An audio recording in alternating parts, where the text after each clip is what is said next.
Brandon Thurston from Wrestlenomics is up next, and we're going to follow Brandon with John Pollock from Post Wrestling. Delivering on the returns, increasing our margins. Ratings go down the toilet if I'm not here. All I do is simply put the math in my favor.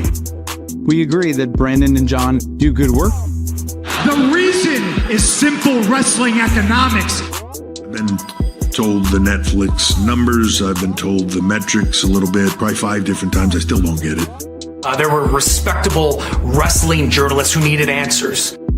Thank you very much, members of the media. I hope you all go to hell. How about we pop a number right here, right now?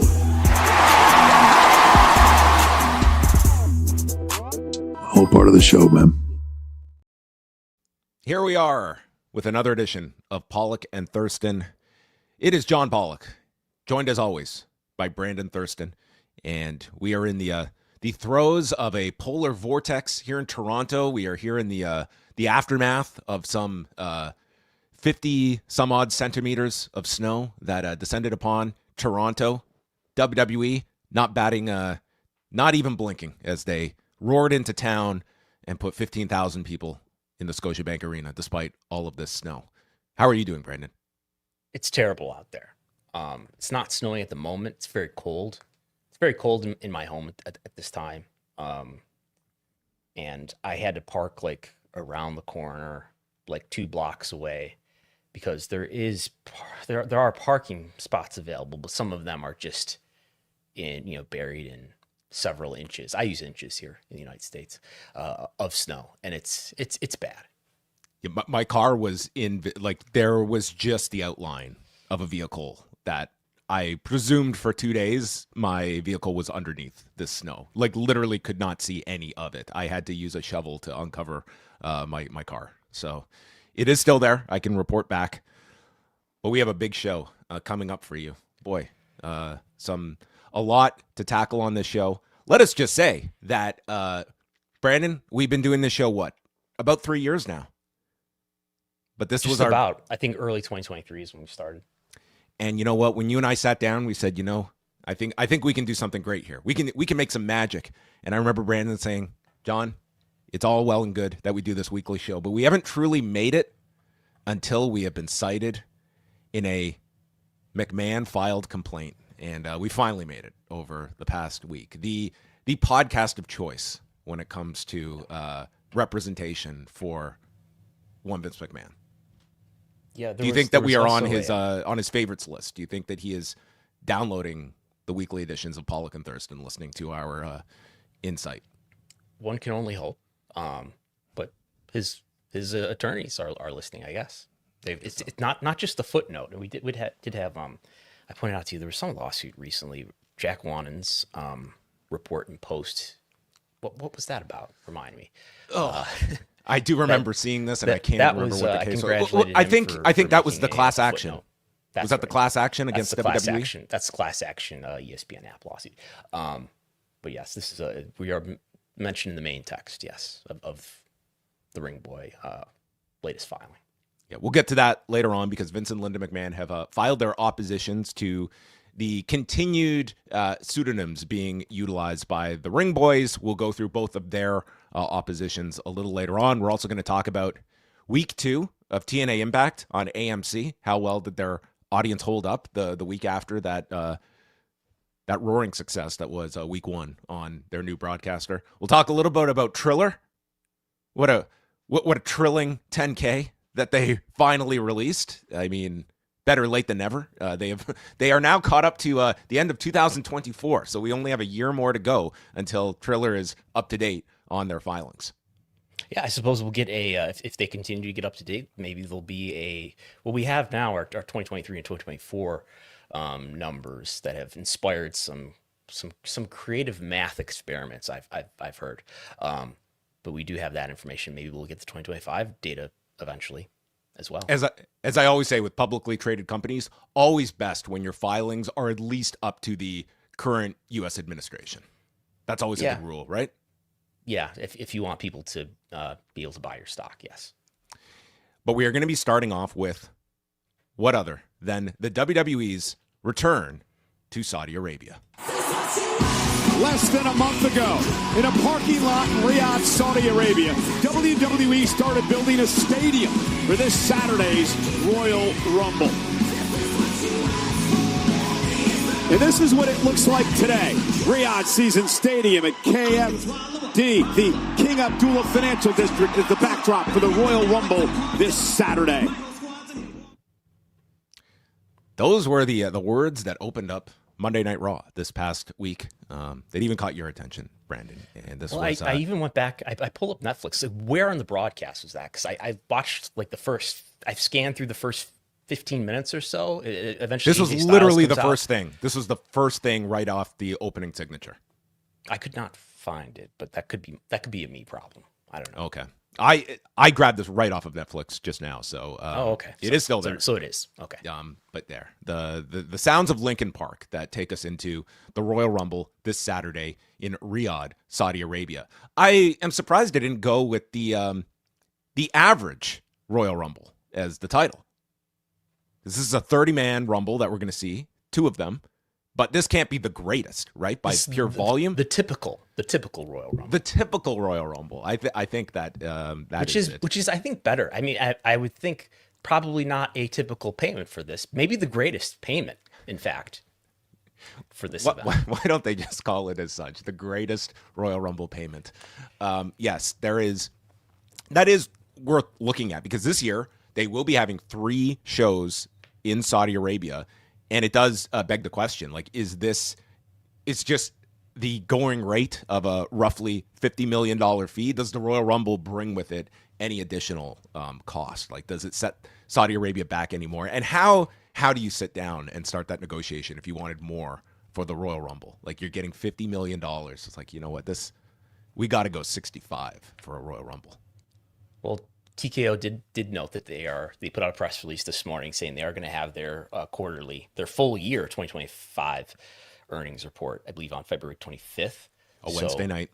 That will cover the fourth quarter of the year, the final quarter of the year. That won't cover this year, but maybe they'll give some guidance on what we should expect. I mean, now I know they're wrapped up with other stuff here. We got UFC as part of this business and IMG and On Location and PBR and all that. So it's not as big of a shifting of the landscape when you've got, $50 million, extra money in here.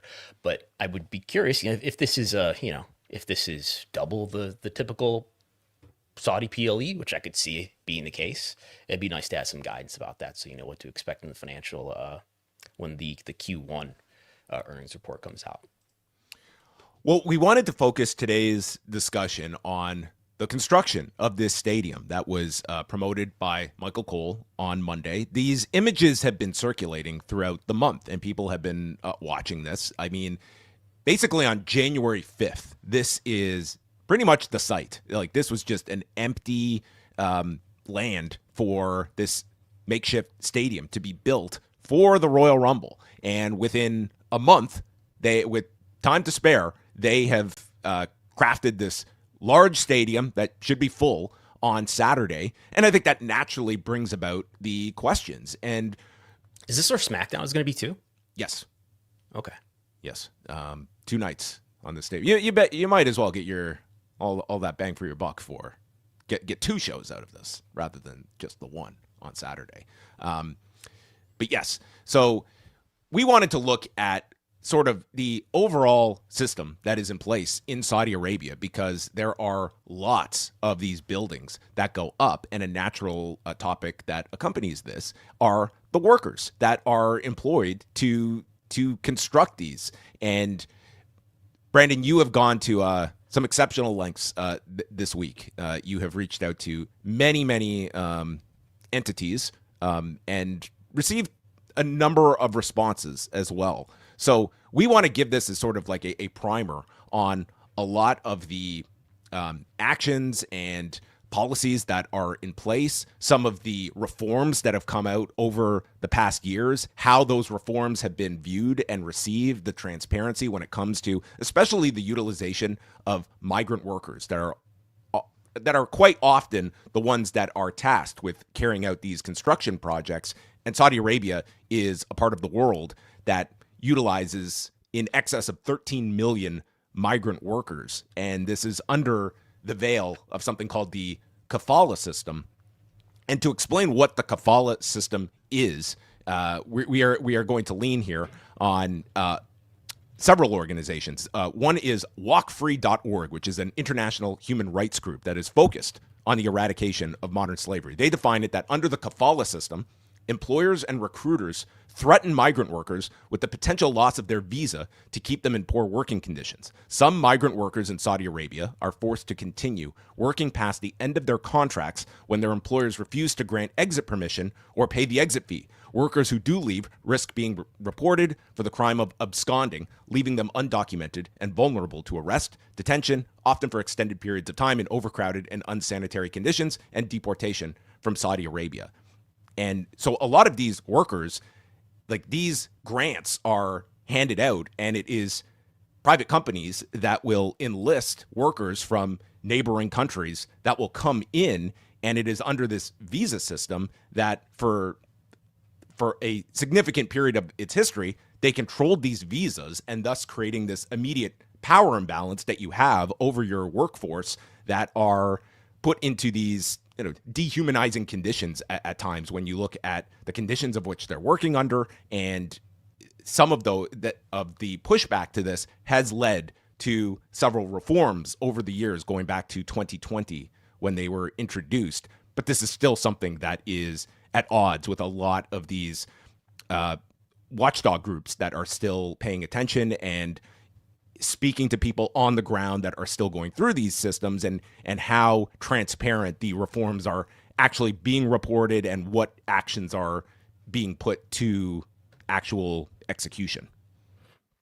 And so I understand that, at least according to the government, that they have abolished the system, but nonetheless, we've learned a lot of information here. We've read a lot of information about why there are still concerns. What I guess what I want to lay out is that it seems very likely that there are migrant workers who were involved in this construction project. We have reached out to, I'll detail later at least, everybody that I've sent messages to, including WWE, who may or may not be directly involved in how this was built. It seems very likely, that migrant workers were involved in the building of this stadium, which was built extraordinarily fast. Because migrant workers are so heavily involved in construction in Saudi Arabia. And we've got a lot of track record and a lot of reports and a lot of research to say that migrant workers are often experience exploitive conditions. We don't have any evidence that the workers who were involved in the building of this stadium were abused or exploited, but it's a reasonable question to ask. And I've sent a lot of messages to different parts of the government, different entities and parties who may know anything, and we haven't gotten any response yet from any of those parties. What we do have are a few comments from human rights organizations. That's right. And we can get into a lot of the specifics when it comes to these reforms, but I do want to lean on some of these people that did get back to you. If you want to pull up any of these slides as well, we can lean on these. The first one we'll go to is Katriana Fraser, who is with the migrant worker. She's a migrant workers researcher at the Business and Human Rights Center.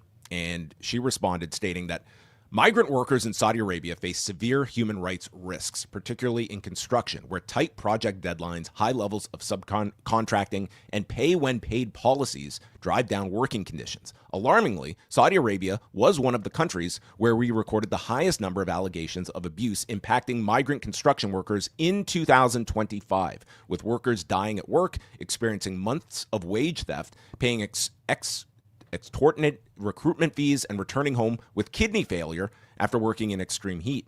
As the country diversifies its economy and hosts major sporting events, companies gaining lucrative contracts must be alert to these heightened risks and conduct effective human rights due diligence to ensure the rights of migrants building these projects that are respected. And, this goes just like WWE would certainly be in under that umbrella of sporting events that are benefiting it potentially from the utilization of these migrant workers. but I mean, this extends to boxing. There is a massive need for construction when it comes to the 2034 World Cup that FIFA has faced a lot of criticism regarding when they awarded the bid to Saudi Arabia as well. So, and this comes at a time when the Public Investment Fund is putting so much into this. In fact, just yesterday, they announced that they were halting construction on this 1,300-foot building that was going to be the largest in the world to rededicate and focus their finances towards all of these projects regarding the World Cup in 2034 as well. Like, this is this giant upheaval where there's all these construction projects, specifically in Riyadh, but extending beyond that as well, that is being funded through the Public Investment Fund. Yeah. Do they officially have the World Cup now? Yes, in 2034. Yeah. And I believe there was concern when Qatar had the World Cup several years ago as well. That's right. Yeah. Another person that responded to us was Abdullah Al-Jurawi, who is with the monitoring. He is a monitoring and campaigns officer at ALQST. And his response was that large-scale construction projects in Saudi Arabia rely heavily on low-wage migrant workers under the kafala system who often endure extremely long hours in unsafe conditions. Workers who demand their overdue wages or request better conditions risk arrest, detention, and even deportation. These projects also have a severe impact on the environment and local communities. So those were comments that were directly in response to some of our inquiries over the past couple of days. So I mentioned these reforms, and this comes, Amnesty International had just put out this report back in November that was assessing this exact topic and specific to these reforms that, again, were introduced, and there had been a pushback towards some of these working conditions. And from their report, it states that despite limited reforms introduced since 2021, Saudi Arabia's kafala sponsorship system remains largely intact, continuing to govern the lives of over 13.4 million migrant workers.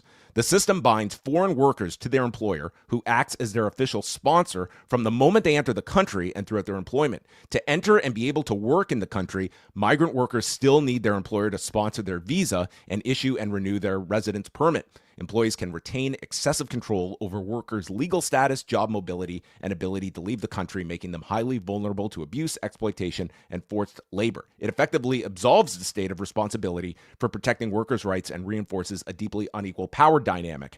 These ongoing abuses have prompted international scrutiny and action. This specifically mentions a global trade union that filed a complaint to the International Labor Organization accusing Saudi Arabia of violating conventions on forced labor, wage theft, and freedom of association. Saudi Arabia enforces highly repressive policies that restrict freedom of expression, association, and assembly, preventing migrant workers from forming or joining trade unions or engaging in collective bargaining to improve their conditions. So while it states that they have introduced several reforms and some mobility has been introduced, it is still a case where these are still very repressive conditions. And overall, the take I get is that still you have these employers that they hold the power of your visa, and you are very much de-incentivized from pushing back towards any of these conditions because they largely are in control of your visa, much less your employment as well in the country. And that still appears to be at odds. And this is a report where they have spoken specifically with dozens of people that were right there on the ground as workers in Saudi Arabia as well. And to describe what the circumstances, what I understand it from reading, leading up to what we're going to talk about today, is you have a lot of people who live in other countries, including, I understand it in Saudi Arabia, it's largely people who live in Bangladesh, India, the Philippines, Nepal. They're in pretty dire economic circumstances, or they're in bad circumstances for other reasons, and they view taking the sponsorship to go to Saudi Arabia, for example, and do work as it's a better economic opportunity than where they're at right now. So they can make money and save, or they send money back to their families, and they work for it's usually not intended to be permanent. I understand you work there for a time for a contract, Yes. and then you're eventually going to go back home. But they're under a lot of control from their employer because of that sponsorship system. That's right. Like you come over and it's a period of time that you are going to be working on these given projects, but a lot of that sometimes can be at the behest of the employer. Like you don't necessarily know how long you're going to be there. And part of what prompted this Amnesty International report is that they just completed this major project for the Riyadh Metro project that lasted 11 years and just opened up last year. And it specifically notes here that the long hours workers spent on the Riyadh Metro project were often intensified by the unrelenting heat of Saudi Arabia's summers. Between June and August of both 2024 and 2025, for example, Riyadh stayed at 40 Celsius or higher for more than 8 days each. Similar temperatures grip much of the country each year as Saudi Arabia continues experiencing a rise in both the frequency and intensity of its hot days. Although most interviewees said their employers largely abided by the government's summer ban on outdoor work in direct sunlight during the midday hours, they also painted a picture of its shortcomings, particularly as heat and humidity can remain at startling levels beyond these hours and months. One construction worker likened the struggle of laboring in the sweltering hours outside the ban to being in, quote, hell. Several interviewees recounted sweat soaking their clothes, eyes stinging, vision blurring, and colleagues collapsing either on site or later while eating dinner in the workers' canteen, all signs of the serious dangers of prolonged exposure in the extreme heat. Some workers also described facing pressure from their superiors who would prevent them from taking breaks or penalizing those who did so without permission in breach of government guidance on work in the heat. Saudi Arabia's laws and policies include important measures to safeguard workers from the harmful effects of prolonged heat exposure. However, by failing to take a risk-based approach, they remain inadequate to mitigate against the serious health risks faced by outdoor migrant workers. These shortcomings constitute a violation of the right to safe and healthy working conditions under international law and standards. So, again, it is like this is generally like the norm for a lot of these major projects or very quick turnaround projects that just the feasibility of completing these projects requires the use of migrant workers. So it would be very outside of the norm if this were not the case for the stadium. But we don't want to make this so specific to the... We should mention, too, in Riyadh right now, it's 19 Celsius, which is 67 Fahrenheit, which sounds pretty good to me from where I am. But yeah, it's at least it's not in the hundreds in January in Riyadh. That's right. So other notes worth pointing out here is the fact that this is something that I feel like you as the consumer, like, do you have an attachment to care about such an issue like this? And I think this extends to the broader topic of Saudi Arabia that I think we're kind of a broken record on that seems to lessen and lessen with each passing event. And I think it does come down to that question of you ultimately as a consumer of this entertainment, like, do you care about the underbelly or asking these types of questions as it relates to your form of entertainment that you are taking in? Many people are going to watch the Royal Rumble. They're going to enjoy the show on Saturday. And without question, there is just based on that way that they opened up Raw, I think they will make this a tremendous physical achievement that they built this stadium in such quick time that will be recognized on the broadcast itself. And if that's how you are going to consume the product on Saturday, you're more than willing to do so. But I think these are still relevant questions that one should be asking about what is the most financially lucrative shows that this company enjoys on its calendar. These are more lucrative than your WrestleManias. These are without question, like, Saudi Arabia will produce the most quote-unquote live event revenue of the year, and it has nothing to do with ticket sales. And this is a relationship with a government. This is not the same as, there's a lot of problems in the United States, right? But they're Which is often the qualifier that many are having a harder time casting aspersions overseas when what is happening domestically. But that is a caveat. The UFC, you can definitely have a more like-to-like comparison there, but that is not the case. The WWE is not running government-sponsored shows in the United States, and I think that is an important qualifier. It's somewhat comparable when UFC will do a show on the White House lawn. But this is we're in what I think year 8 or so of a 10-year relationship with the government that may extend beyond that. We'll see. And they're getting, for the typical PLEs, $50 million, maybe looks like maybe even a little more with interest. And they're getting at least $50 million for this event directly from the government. And I'm sure there's a lot of fans in Saudi Arabia, citizens of Saudi Arabia, who are really excited about this. And it's not about that. I'm sure they're going to have a lot of them are going to have a great time at the event. But this is a relationship between a government that is responsible for things like this, treatment of migrant workers and a lot of other human rights issues, which makes it much different than any other W event that WWE does anywhere else in the world, where they don't get $50 million directly from a government. They get ticket sales revenue from fans who buy tickets, in addition to whatever business deals they have beyond that. And we did see when tickets went on sale for this event, like there was a gigantic demand based on the people that were in the queue to buy tickets for the Royal Rumble. Like this event, this will be full. But it is interesting to look at, if this event were to be taking place in the United States, what you can imagine ticket prices would top out at. I mean, we are talking about a gigantic level of ticket pricing by TKO for these WWE shows. If you were to go to Saudi Arabia, and this is based off of buying directly off of the site where you can buy tickets to this, tickets start out at the equivalent of $21.33 US. And for the VIP tickets, the very, very important people, $400 US. That is the top end price to go to the Royal Rumble, which is a fraction of what these would cost in the US as well. So you can Google also tells me that the median income for the median person in a month in Saudi Arabia is $2,835, which doesn't sound too much different from the United States on a monthly basis. But yes.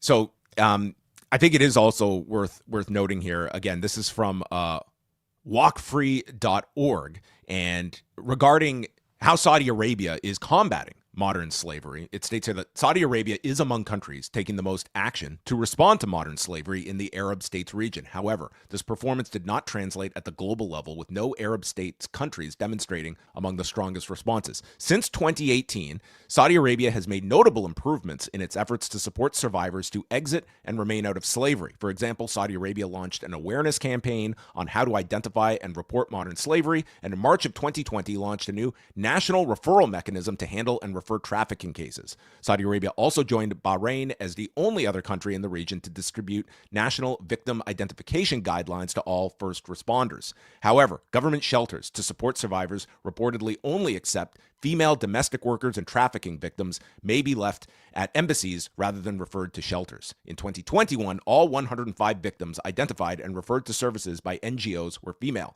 Reports indicate some victims were detained and deported for immigration violations rather than being identified and supported. So it is not to say that there are not meaningful changes that are being introduced, but at least according to Amnesty International, it has been very hard to get a transparent view of what is on paper and what is actually being carried out, and a power imbalance that still does exist. And in a country that, while there is a lot of discussion points about how Saudi Arabia is improving its human rights record, we are coming off 2 record-setting years when it comes to executions in Saudi Arabia as well, which have skyrocketed compared to years prior by significant margins in comparison in what the figures reflect for 2024 and 2025.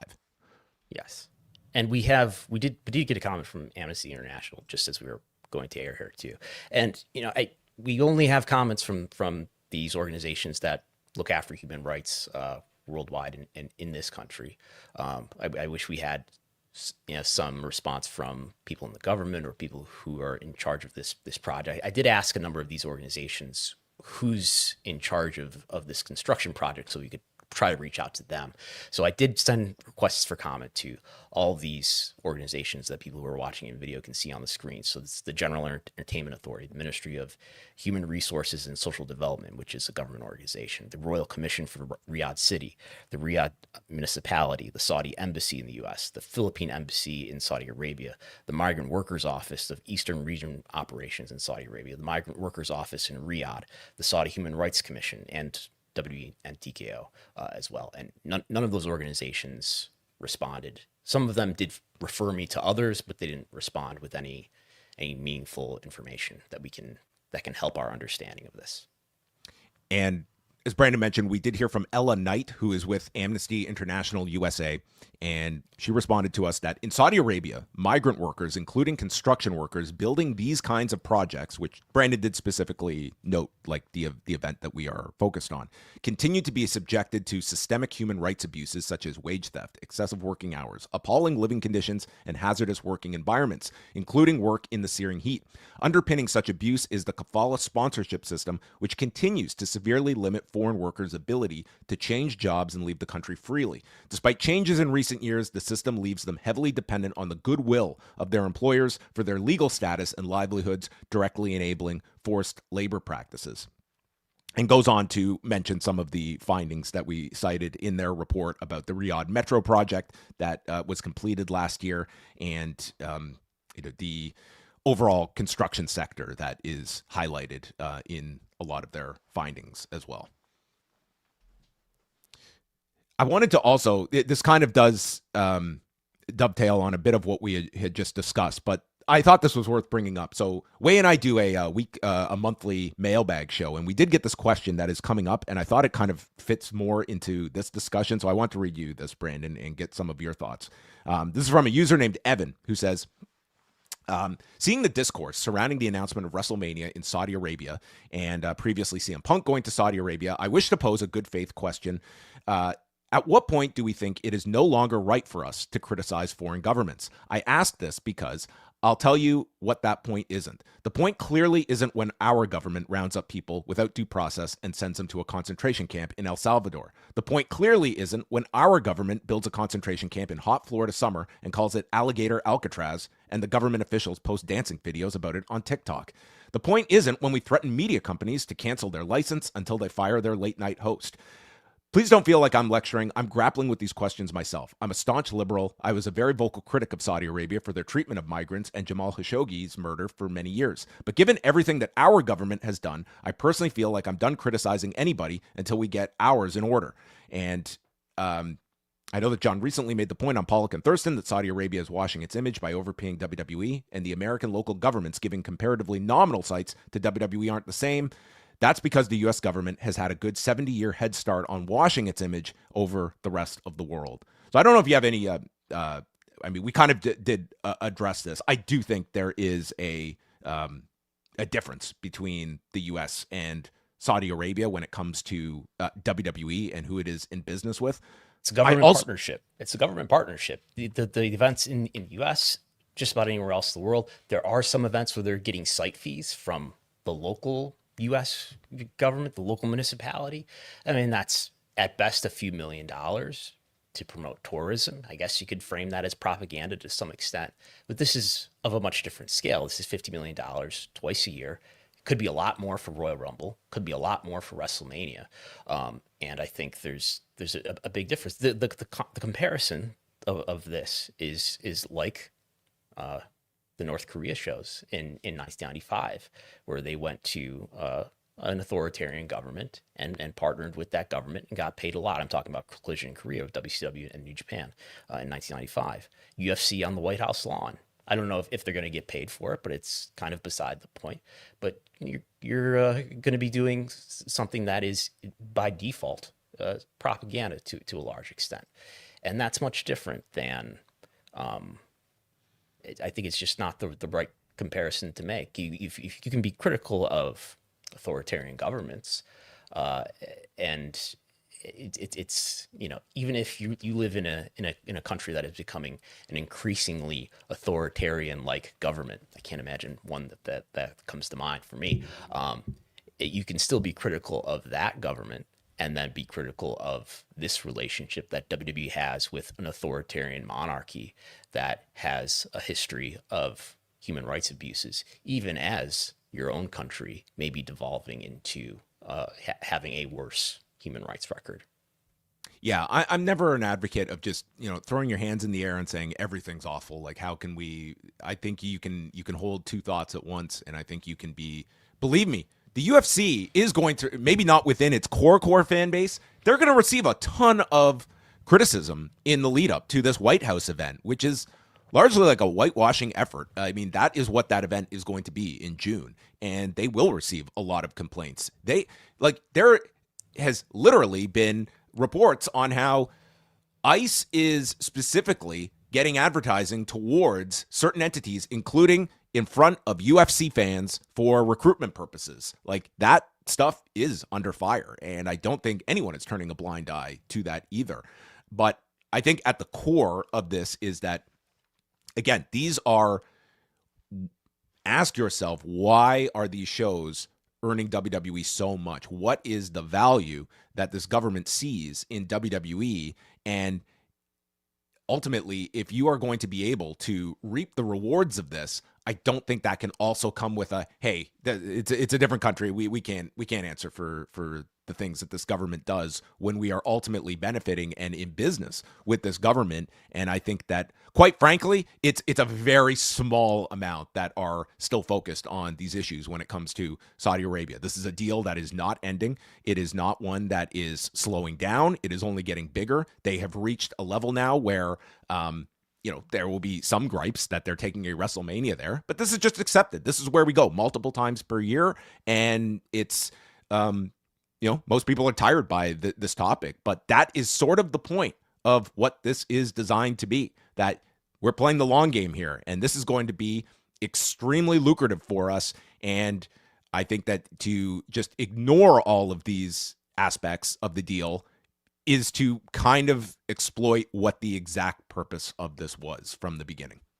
Right. And that whataboutism is exactly the point that is raised by, I think there's a Saudi government official who appeared on 60 Minutes a couple of years ago and raised exactly that. Well, how can you be critical of what we do? You have school shootings in your country.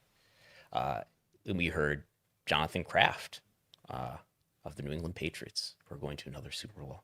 Jonathan Kraft, who's a TKO board member, who sat next to Mark Shapiro at a conference, and when the question of WWE's relationship with Saudi Arabia was brought up, he said, "Well, how can we be pro? We have to." He framed it as a cultural exchange, and how can we be critical of other places when we have our own problems?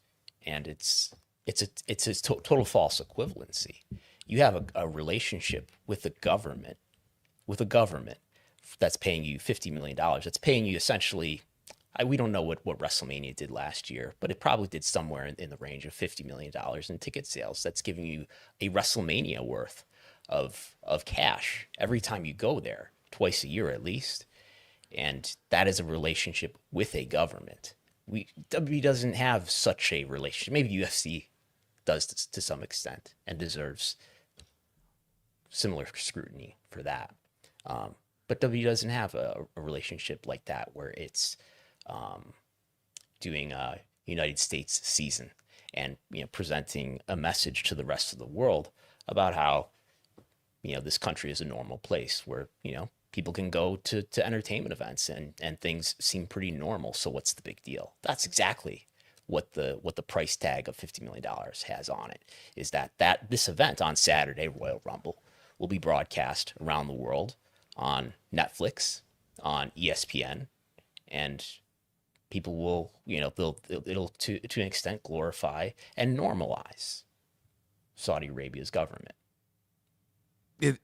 At the end of this is a transaction. This is a business deal. And yes, you can absolutely tout the merits of a fan base that get to enjoy professional wrestling and see it in person, and that's wonderful. But believe me, if there was not this enormous price tag attached to it, these events would not be going there. They would not be going at any kind of loss or discount to put smiles on faces in this part of the world. They are doing these shows because they are being paid to bring these shows over at such a high higher than market value that no other place in the world is coming close to paying for WWE events. So your natural question is why?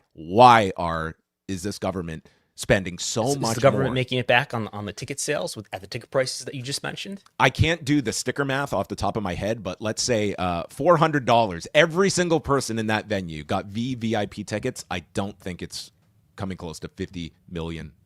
And this could be a lot more than $50 million. We don't know. There hasn't been reporting on this, but maybe their financial reporting to the SEC will give us some hints. So I thought it was important that we go over this. We do have to move on to several other topics. And Brandon, you're continuing to work on this. You have reached out to many, many people, do a lot of great work over the past couple of days on this topic. Vince and Linda McMahon, we move on, have both filed oppositions to the plaintiffs in the Ringboy lawsuit that was filed in 2024 regarding motions to proceed under pseudonyms and for a protective order. Vince and Linda McMahon, who are being represented separately and do acknowledge they are still married but are separated. Kudos to you as well. Like, it feels like we do have a very small Rolodex of photos of Vince and Linda McMahon in the grand scheme of things, at least modern photos. And well, this was many photos of Linda now.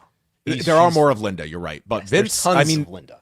This was this feels like a more updated Vince McMahon with the the skunk hairstyle. Yes, his new hairstyle with the white dye in the front. Well, I don't maybe this. I don't know what's dye and what's not. He's got a white hair in the front and yeah, that's a good question. Like which around is the back.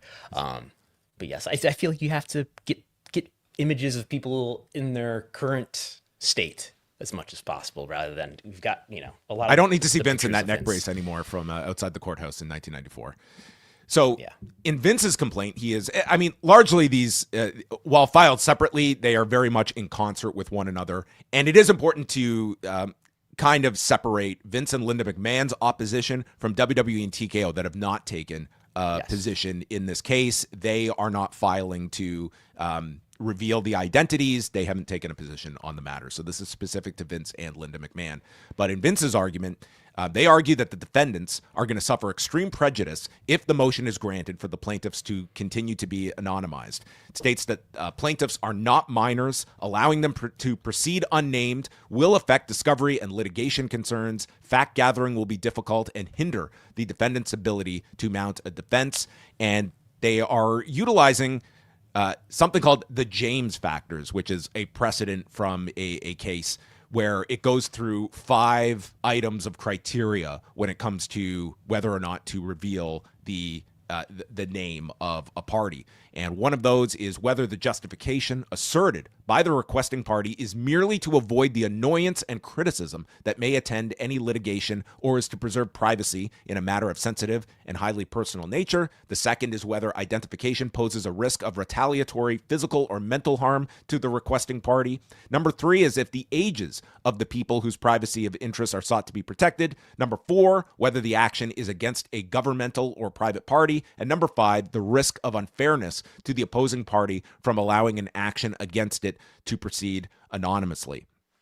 And they use several instances regarding cases involving actor Kevin Spacey, the recent Sean Combs trial as well, of when it is prudent to give anonymity and when it is necessary that they do have their names revealed. And as we have repeated over and over, Vince and Linda McMahon do know the identities of all of these ring boys at hand, but they are not public names. And their argument is that by not being public, they get the benefit of being able to file this lawsuit. Vince and Linda McMahon their reputations are harmed in all of this. And on top of that, it is going to handicap their ability to properly defend themselves by the public not knowing these names, where potential evidence could come forward, other people related could dispute these stories and come forward, and that they are limited by this anonymity that is being preserved for the John Does. Right. And the reference to our podcast or our interview with Greg Gutzler, one of the attorneys for the Ring Boys, maybe the main attorney for the Ring Boys in this case, they point to that to say, look, you're already benefiting in a way that we cannot, where Greg Gutzler says to us that you're going to see more people coming forward. You're going to see more people, even if they weren't abused, they're witnesses. So what they're saying there is the plaintiffs, they're anonymized, and they're able to publicize their story, which they take issue with. The defendants do, Vince and Linda do. They're able to publicize their story, and they, in fact, did. They started this case out in October 2024 with 5 former ring boy plaintiffs. They gained 3 more as a result, presumably, of this story coming to media attention. So they want to be able to, they want the public, again, as you mentioned, they know who these people are. They've known since relatively early on in this case. They did have to come to an agreement that Vince and Linda, or at least Vince, is sort of complaining about that after they made all these agreements. Anyway, they know who they are, but they want the public to know so that the public can say, "Oh, I knew such and such person at this relevant time period in the 80s or whatever," and that witness might come forward and help their case, say something presumably truthful that would help their case. So that's where they say they are prejudiced. They are facing an unfair circumstance here, and that's why, for one reason, that is the biggest reason. And it does. I mean, definitely Vince's brief here lays out an alternative. In the alternative is when you're making an argument where you might not get everything that you want. You propose, and in the alternative, they set forth these conditions, which I wrote about at the very end here, where they're asking for where is it? Where they're asking for, among other things, that they want the judge to say, okay, if you're going to protect their anonymity, well, then only do it for the pre-trial phase, where presumably I think what they're saying is then we want their names to be made public at trial, if it gets to that point, so that they could, question their character, question their credibility, so that they could gather information and present that at trial and cross-examine them with that information. And what else here? Pre-trial. They also want certain. They want conditions removed so that they can share these identities with potential witnesses without cumbersome restrictions, and they want the plaintiffs to be restricted from making any more public statements or press releases.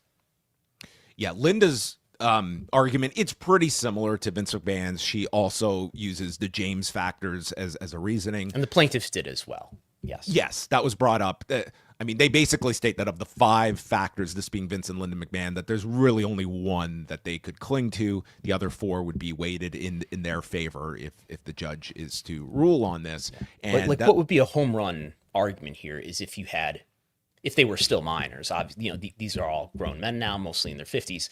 If when it comes to minors, especially, children basically always get their anonymity protected. But yes, it's the fact that this is a sexual abuse case, that is the factor that's going to weigh heaviest for them.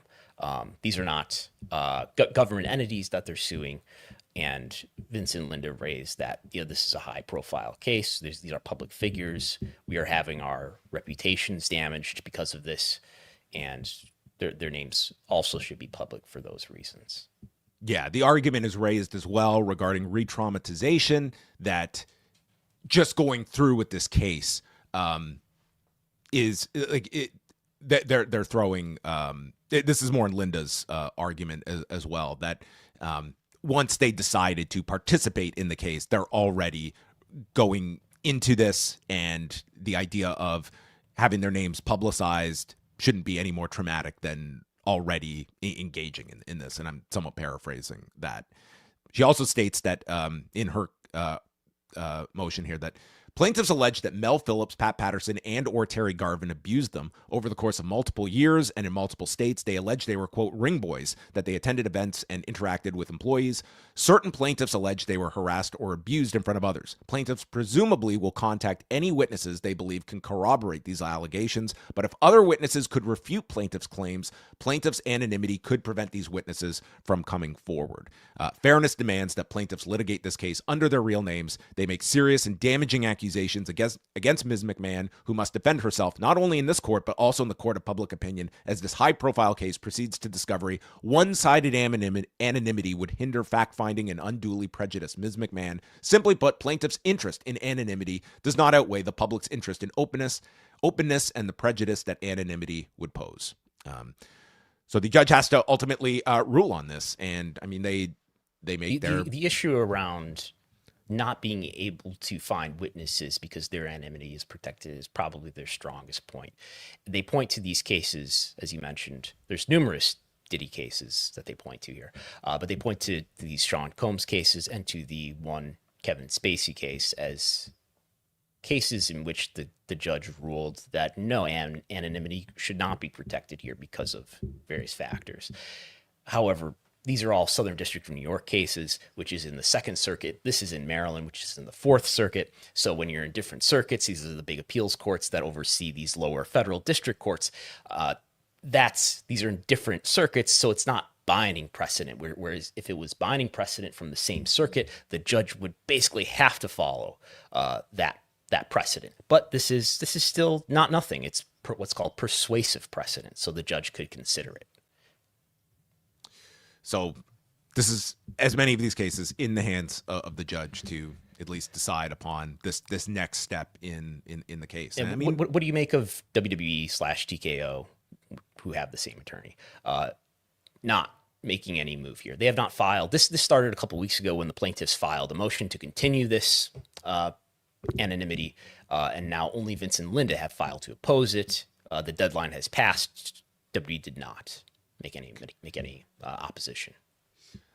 I think with them, I think that their strategy is that this had nothing to do with us. This was a different era. We are hands off in regards to this, and I think that they are being careful not to kind of put their thumb on the scale in any way here, that we don't want to be dragged into this where it looks like we are trying to uncover the identities of these potential victims. I think if push comes to shove, I think WWE and TKO's argument will not be to dispute that there was potential abuse that occurred, but that is completely out of our control. We had no firsthand knowledge of this. This was a different company. This is at the feet of Vince and Linda McMahon. This was their company, and we are not going to get dragged into this, and we're not going to suffer through any of the negative backlash of a case like this that has very ugly allegations. And by even opposing this, it kind of drags them into this of being lumped with Vince and Linda McMahon. Yes. And like I said, why they in terms of fairness, I realize this is a very sensitive matter here, and you've got numerous allegations of sexual abuse of children, and while they may have, at least in the case of, I think, wanting to be able to fairly get witnesses, they do have a point there. There is this appearance of you want to unmask the identities of these men who claim horrific abuse. I think like this is not like, you cannot go into this case and like, you need to look at this objectively if you are the judge. You cannot come into this just saying like, these are the bad guys, these are the good guys. It's like, how can we have a fair process? That is the whole purpose of this. And I think like there is a compelling argument to make that if the plaintiffs are willing to engage in this, it is going to come with a certain level of re-traumatization. And the fact is that you may be like, you're going to have to unearth some very ugly facts that are outlined in this, and your names may be attached to this. And in the interest of fairness, like a judge very well could see the McMahons having a very fair point here, and even opting to have a protective order that comes with some level of limitations if they don't outright just name the John Does at hand here. So I don't look at this as like there is one side here that makes a strong argument over the other. But I could very well see a judge looking at this and saying, in the interest of fairness, these John Does, they should be named. And that is sort of a process when you are engaging in a legal dispute like this. The plaintiff's motion framed the situation as some of these plaintiffs people who are close to them do not even know that they're claiming this, that they've maybe not even disclosed this to maybe some of their family members. So revealing their identities would present that issue. There's no question that naming them, there will be like harm done to them. There will be harassment online. Like there's no doubt in my mind that will occur. And it is this judge's job to weigh that versus like allowing the defense to have an equal opportunity to defend themselves against some really heinous allegations that are levied against them. Like this is reputationally harming in a significant fashion toward the McMahons if they had knowledge of this and allowed it to go with their knowledge that this was happening in their company. So if I'm reading the court rules correctly, February 6th will be the deadline for the plaintiffs. They'll have one more chance to file what's called a reply in response to the opposition. And then after that point, after February 6th, the judge at some point will make a decision. To a less contentious legal issue, we go to Triller's latest filings. And Triller has published multiple quarterly reports, including its annual 10K, which annual in quotation marks. It's sort of when we get around to it. It covers a year. It covers a 12-month period, okay? It does. It does, in fact. 2024, a great year for some. We did learn of, more importantly, Brandon, I think that this does call for one of our favorite segments when it comes to Triller's 10K.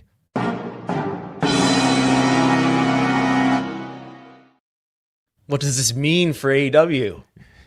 Well, it means that in 2023, AEW accounted for 19% of Triller's gross revenue and 23% of its revenue in 2024. What do those percentages equal? In 2023, that would be $10.3 million that AEW contributed to Triller and $6.6 million in 2024.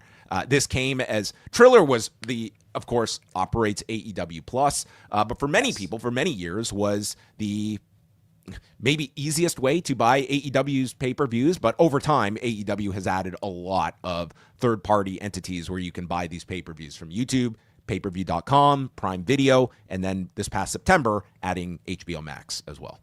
So I understand this has become something of a Rorschach test for people. What does this mean?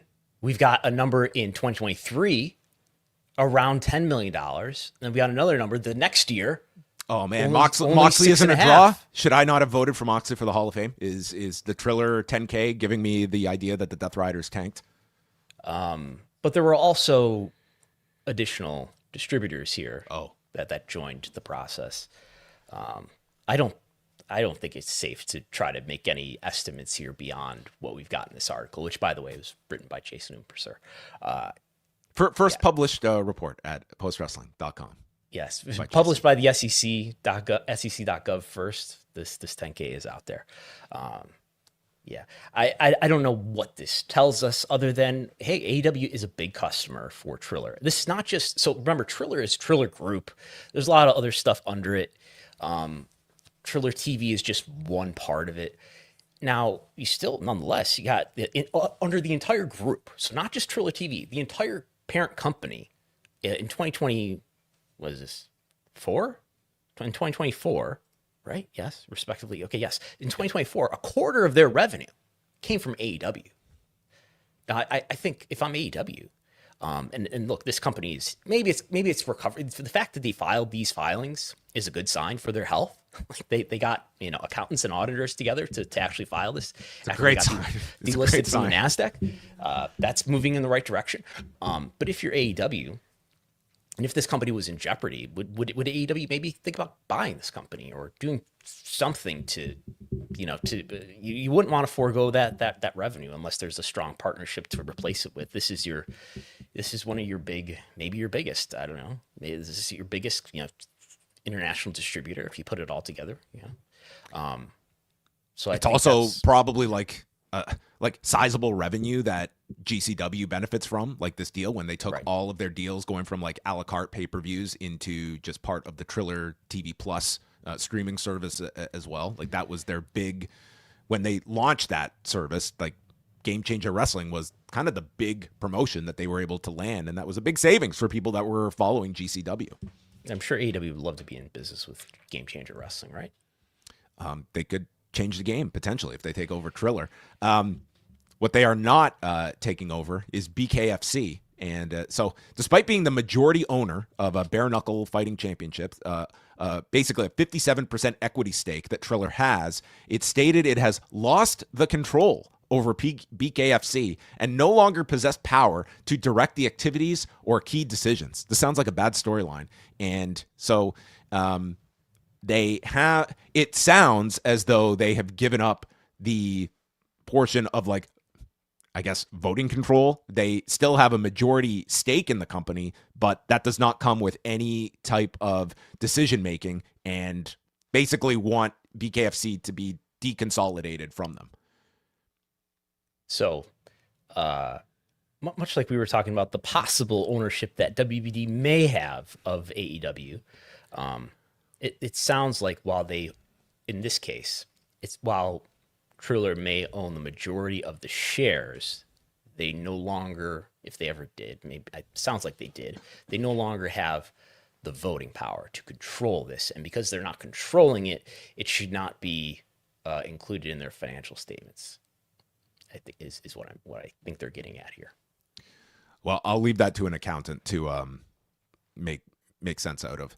They were, as we had mentioned at the time, they were delisted by NASDAQ last month, and what essentially was the ground falling out from Triller was last April when they announced that this $14 million investment fell through, and that was pretty catastrophic for Triller not getting this investment. And it's kind of been like this stock is trading for pennies and is on shaky ground. But this was like the faintest of lights at the end of the tunnel that they filed their some of their reports as they try and get up to date. And next is 2025 for them to tackle.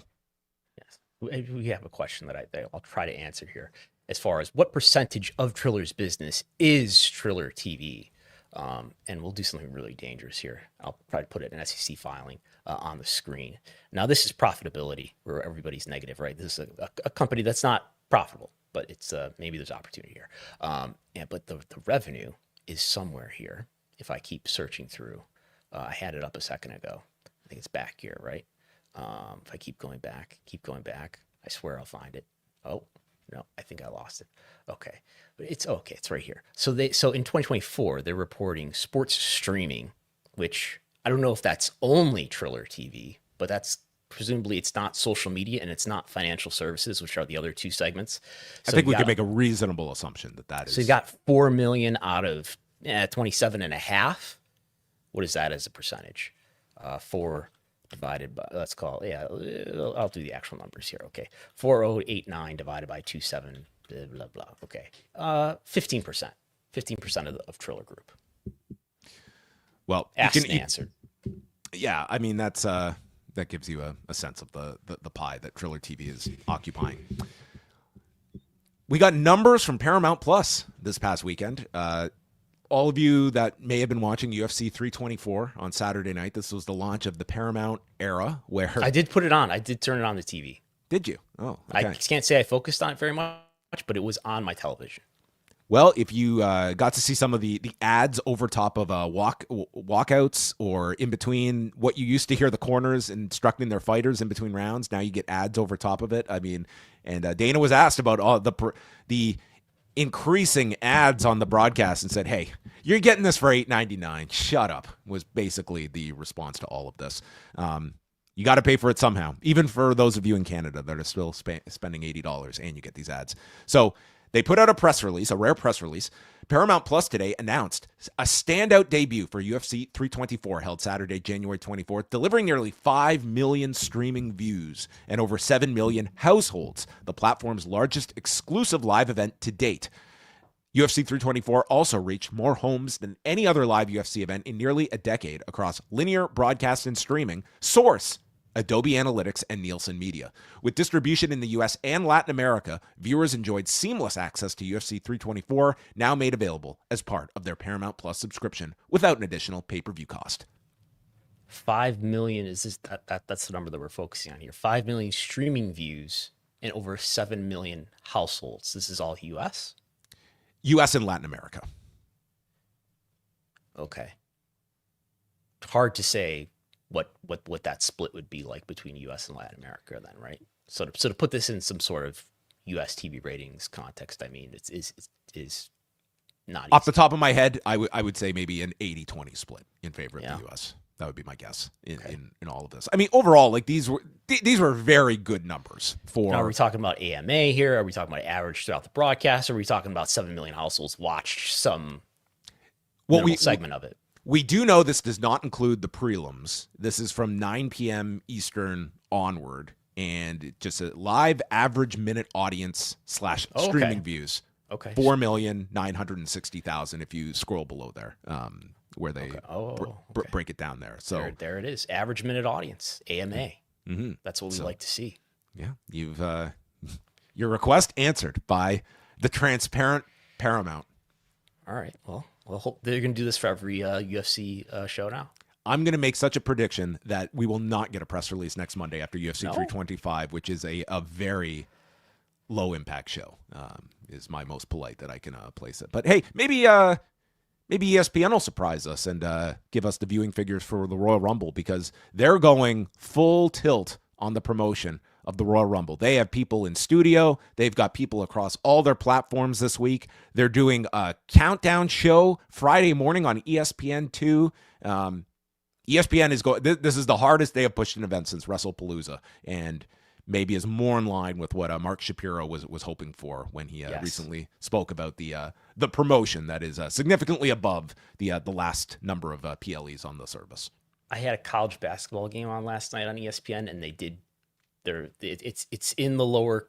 It's in the what do you call it, the lower third little ticker. But then there was an ad read during the broadcast by the commentators, and there was some reminiscing about Stone Cold Steve Austin. Of course, as I recall. Yes. Yeah. What entrant do you think he will be in the Royal Rumble? All right, we're going to wrap up with our favorites, some television and streaming viewership. So going in order here, Raw last week on January 19th. This was the show in Belfast, Northern Ireland, with 2.5 million views, making a return to the global top 10 rankings at the number 9 position, while 6th in the U.S., 7th in Canada. Among the countries where it ranked. Don't worry, Bolivia still strong. Look for your own PLE at some point. I think Crown Jewel Bolivia is going to be that's my 5-year prediction. Yes, I'm remembering here. I've filled in some of the gaps here based on my estimates of what it did over 7 days for some of these December dates and maybe some of the November dates. But yeah, it's 2.5, basically what it was doing throughout the fall. Anything you take just overall of like some of these afternoon shows that air on Netflix, like this is kind of past the I guess Stranger Things is still among their top 10, but we're past the gigantic wave that pretty much took up all the December inventory in those top 10. But these afternoon shows, I mean, this seems like a show that was not hindered by the fact it was airing in the afternoon live. Yeah, it doesn't look like it. I mean, have there been others recently? The 12th was, right? But we don't know that number. Yeah, we don't have that particular week. And the week before that was the big Stranger Things crossover with no cast members. But that was a U.S. show. Big hit. Huge. Have you caught up on Stranger Things yet? Haven't watched a single episode. Oh, I'm watching The Pit right now. I recommend. I think you'd like The Pit. As a non-spinoff of ER. Yeah, I take it as a spinoff of ER, but it's not officially a spinoff of ER. Okay. NXT last Tuesday did 608,000 viewers, which was down 2% from the prior week, while they did a 0.08 in the 18 to 49 demo. That was down 15%, and a 0.04 in 18 to 34. So our Programming Insider update, I am figuring out these charts. It's a pain in the ass for Collision and Impact when they're ranked so low, and when you scroll down, you don't get the headings above them. Right. Do you understand what I'm saying here? Yes. I mean, my main takeaway is that we have demo numbers for the most recent ratings, SmackDown and Collision. We have demo ratings for, but we do not have total viewers. In fact, last Wednesday's. How is this possible? How do we have such we have more ratings than ever for these shows? I know what 12 to 34 is doing for Impact, but I don't know viewership. Like, how's that possible? It's cut off. I've sent an email asking, and I did not get a response. So we don't know what the total viewership was for last week's Dynamite. We don't know what the total viewership was for SmackDown or for Collision, but we do know the demos. Yeah, Dynamite, no viewership as of right now. 0.08 in 18 to 49 and a 0.04 in 18 to 34. So those numbers, 18 to 49 and 18 to 34, were identical to NXT the night prior. And then we go to Thursday night. It is week 2 of Impact on AMC. The premiere did 173,000 viewers and a 0.04 in 18 to 49. Week 2, another live show in Albuquerque, New Mexico, 171,000 viewers, a 0.03. I would classify this as a bloody miracle that Impact stayed at this level for week 2. I was expecting just under like 100,000 or lower. So I take this as a major win that pretty much your identical audience came back the next week. I don't know what to make of it. It's like, was there just not that much of a whoa, let's check this out factor like there is for every other pro wrestling TV show debut? Or is it just that this is a relatively small audience, and when you've got smaller audiences, the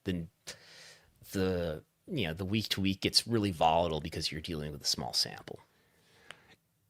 It is a smaller sample, but I also, not for a second do I think they were doing anywhere close to this on Access TV. So I can't just say that there's this was the Impact audience. I think they definitely brought back people on the premiere, and I have to imagine that a lot of those people came back the second week, and you can attribute that to everybody came back. Like that. Moose was right. Moose was on top of things. Moose was vindicated is the headline here. That is how every headline should be attributed. No, I mean, you have to look at this as a success because often the pattern is week 1 does great, and then there's a precipitous fall, and it finds it's normal. So we'll see how it continues week number 3. This is the first time they have a tape show, and in true TNA fashion, if you were worried about any spoilers getting out, they made sure they were on top of it, because if you were watching last week's show on AMC Plus, the audio continued for 15 TNA minutes. Plus, or was it AMC Plus? Sorry, TNA Plus. You can watch it on AMC Plus, but this issue was on TNA Plus, where it's still streaming live. The audio continued on TNA Plus for 15 minutes, where a bunch of storylines got out, including briefcase recipients, the main event for the next pay-per-view. I mean, just a wonderful TNA moment in its chronology. But hey, a great number that they did week 2. And we also got the SmackDown number for last Friday. Again, no viewership yet. A 0.22 in 18 to 49, a 0.10 in 18 to 34. They were first among cable originals, beating out the NHL on ESPN, and slightly up from last week's tape show in London, England. This was for last Friday's episode in Montreal. There you go. Number 1 on cable still. Yes, I mean, I think this is a Wrestlenomics t-shirt. Just this mound of ratings altogether. Yeah, this one's, the headings are relatively well organized here. We just don't have, we have what is probably a total viewership ranking. Yes. But we don't have the actual total viewership number. So they've got the rankings, but not the numbers. That's like, I don't think one can exist without the other. Yeah. Okay. Well, they're definitely somewhere. They are somewhere under it's the Pentagon Papers. All right, there you go, everyone. You're up to date on all of your television numbers, and what a show this was. So thank you, everyone, for joining us. We have got plenty coming up. I'm going to be back tonight with Waiting for Rewind to Dynamite. We will be chatting about the show from Cedar Park, Texas, is where Dynamite is taking place from. And then on Thursday, I'm going to be joined by Neil Flanagan on the Post Wrestling Cafe for our Double Double and Espresso members with Book Club. What are we chatting about this month? We're doing A Lion's Tale by Chris Jericho, a 2007 release discussing the early years of Chris Irvine. Brandon, what can you alert all of the viewers toward? we're putting together all the TV ratings information we can. All the TV ratings information that is available. If we don't see a total viewership number for SmackDown or Collision soon, I will do demo-only reports, just like I did for this past week's Dynamite. But those reports include not only TV ratings, but also comparisons for attendance and usually YouTube as well. Check out all of that at Wrestlenomics.com, patreon.com/Wrestlenomics, and you can join us, postwrestlingcafe.com. If you get in before this Sunday, you will avoid the price increase that is coming. We have warned people about the dangers of inflation. We will be introducing a price increase at our lowest level. However, if you do sign up before February 1st, you can lock in the old price for all of 2026. I mean, what a deal there. So postwrestlingcafe.com is where you can check out all of that. We're going to sign off. We're here next Wednesday, 1 p.m. Eastern time. We'll talk to you then. Goodbye.